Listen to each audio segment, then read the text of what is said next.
తిరుమల లడ్డూ ప్రసాదంపై తప్పుడు ప్రచారాలకు ఇకనైనా ముగింపు పలకాలని టీటీడీ మాజీ చైర్మన్ వైవి సుబ్బారెడ్డి సూచించారు. తిరుమల ప్రసాదంపై పదే పదే తప్పుడు ప్రచారం చేస్తున్నారని వాస్తవాలు తెలుసుకుని మాట్లాడితే మంచిదన్నారు. ఈ మేరకు న్యూఢిల్లీ నుంచి మీడియాతో మాట్లాడిన వైవి సుబ్బారెడ్డి ఒక సందర్భంలో ఒకసారి మాత్రమే ఈ రేటు ఉంటుందని చెప్పలేం.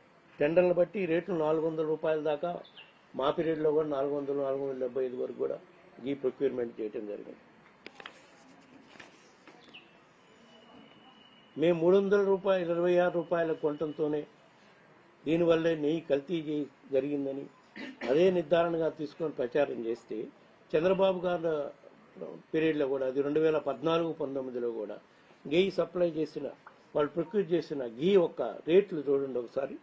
₹276, ₹279 కిలో, ₹295. మరి ఈ సప్లై చేసిన పీరియడ్లో కూడా ఈ కల్తీ జరిగినట్టే భావించాలా? అందుకనే సిట్ విచారణ సమయంలో నేను వాళ్ళని రిక్వెస్ట్ చేశాను, 2 విషయాలు మీరు క్లారిటీగా చెప్పండి అని. మీరు 2014 నుంచి 19 వరకు సప్లైస్ మీదే దృష్టి పెట్టి ఎంక్వైరీ చేస్తున్నారు. మీరు చెప్పేది నిజమైతే ఈ విధంగా కల్తీ జరుగుతుంటే అంతకుముందు నుంచి కూడా ఉంటుంది. సో అంతకుముందు 10 సంవత్సరాలు, 15 సంవత్సరాలు, మరి ముఖ్యంగా 2014 నుంచి 19 పీరియడ్లో కూడా ఇదే మాదిరిగా రేట్లు కొన్నారు కాబట్టి అప్పటి నుంచి కూడా సప్లై చేసిన వాటిపై కూడా ఎంక్వైరీ చేయాలని చెప్పి డిమాండ్ చేయడం జరిగింది. అప్పుడు ఏ ప్రభుత్వం అన్నా ఉన్నాయి.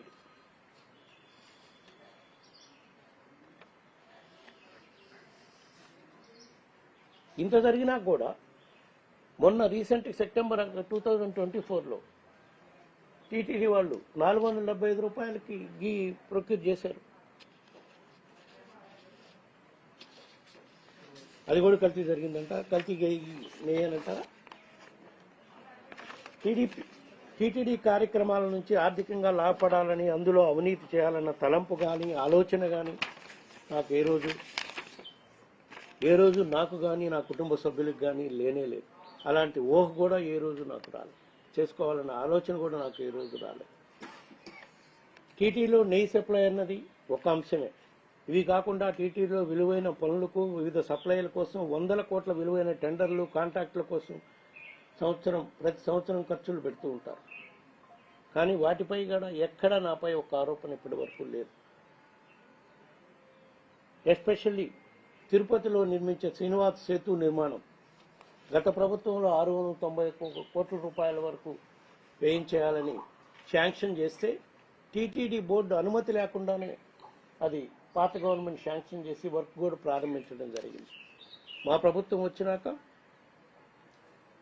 2019 ఎలక్షన్స్కి ముందు 6 నెలల ముందే ఏమో స్టార్ట్ చేశారు. మా ప్రభుత్వం వచ్చినాక దాన్ని మొత్తం రివ్యూ చేసి ఆ కాస్ట్ని సుమారుగా 50 నుంచి 70 కోట్ల వరకు తగ్గించాం.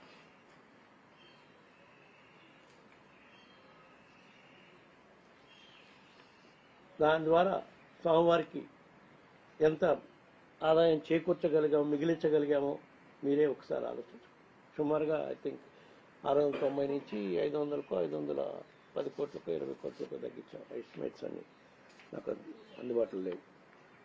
అయినా సరే మా మీద ఈ విధమైన నిర్ణయాలు వేస్తున్నారు. అదేవిధంగా ఎస్ బ్యాంక్ విషయం, చంద్రబాబు గారు ప్రభుత్వం ఉన్నప్పుడు 2014-19 మధ్యలో ₹1,200 కోట్ల భక్తులు కానుకగా ఇచ్చిన డబ్బుని ప్రైవేట్ బ్యాంకులో డిపాజిట్ చేశారు. మా గవర్నమెంట్ 2-3 నెలలకే, 3 నెలలకో, 4 నెలలకో, 6 నెలల లోపల, నాకు ఎగ్జాక్ట్ పీరియడ్ గుర్తులేదు, ఇంత అమౌంట్ ప్రైవేట్ బ్యాంకులో డిపాజిట్ ఉండటం మంచిది కాదు, భక్తులు కానుకలుగా ఇచ్చిన డబ్బు ఇది అని చెప్పి విత్డ్రా చేశాం. మేము విత్డ్రా చేసిన 3-4 మంత్స్కి ఎస్ బ్యాంక్ కొలాప్స్ అయిపోయింది, కుప్పగొలిపోయింది. అదే ఆ నిర్ణయం ఇది తీసుకొని ఉంటే ప్రైవేట్ బ్యాంకులో నేను అంత అమౌంట్ డిపాజిట్ పెట్టడమే టీటీ నామ్స్ ప్రకారం కరెక్ట్ కాదు. ఏం ఆశించి ఆ రోజుల్లో వాళ్ళు ఆ పని చేశారో వాళ్ళు సమాధానం చెప్పాల్సింది. ఎక్కడ ఈ విషయం మేము రాజకీయాలకు వాడుకోవాలనుకుంటే ప్రచారం చేసుకుని ఉండేవాళ్ళు.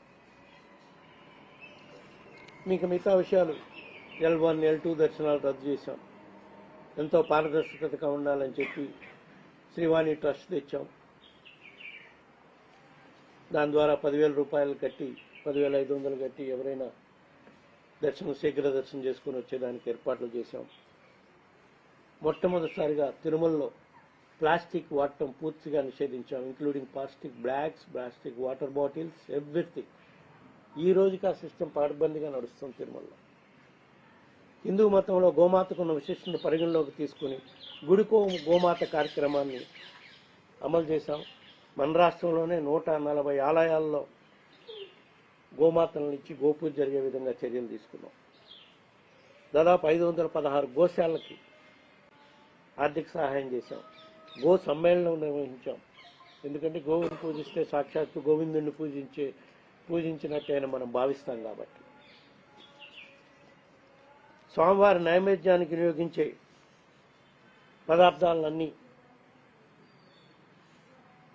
ఆర్గానిక్ ద్వారా పండించిన పదార్థాలు వాడటంలో భాగంగా టీటీడీ గోశాల నుంచి 100 ఆవులను తిరుమలకు తరలించి ఆ ఆవుల నుంచి వచ్చే పాల నుంచి ఘీ తయారు చేసి స్వామివారికి నైవేద్యం సమర్పించడానికి సాంప్రదాయం కూడా మేము మొదలుపెట్టాం. ఇంకా ప్రజలకు మేలు చేసే కార్యక్రమాల్లో భాగంగా చిన్నపిల్లలకి హార్ట్ ఆపరేషన్ చేయించుకోవటం శ్రీ పద్మావతి హృదయాలయం స్థాపించి సుమారుగా 350 కోట్ల రూపాయలతో నిర్మాణానికి అనుమతులు ఇచ్చి పనులు కూడా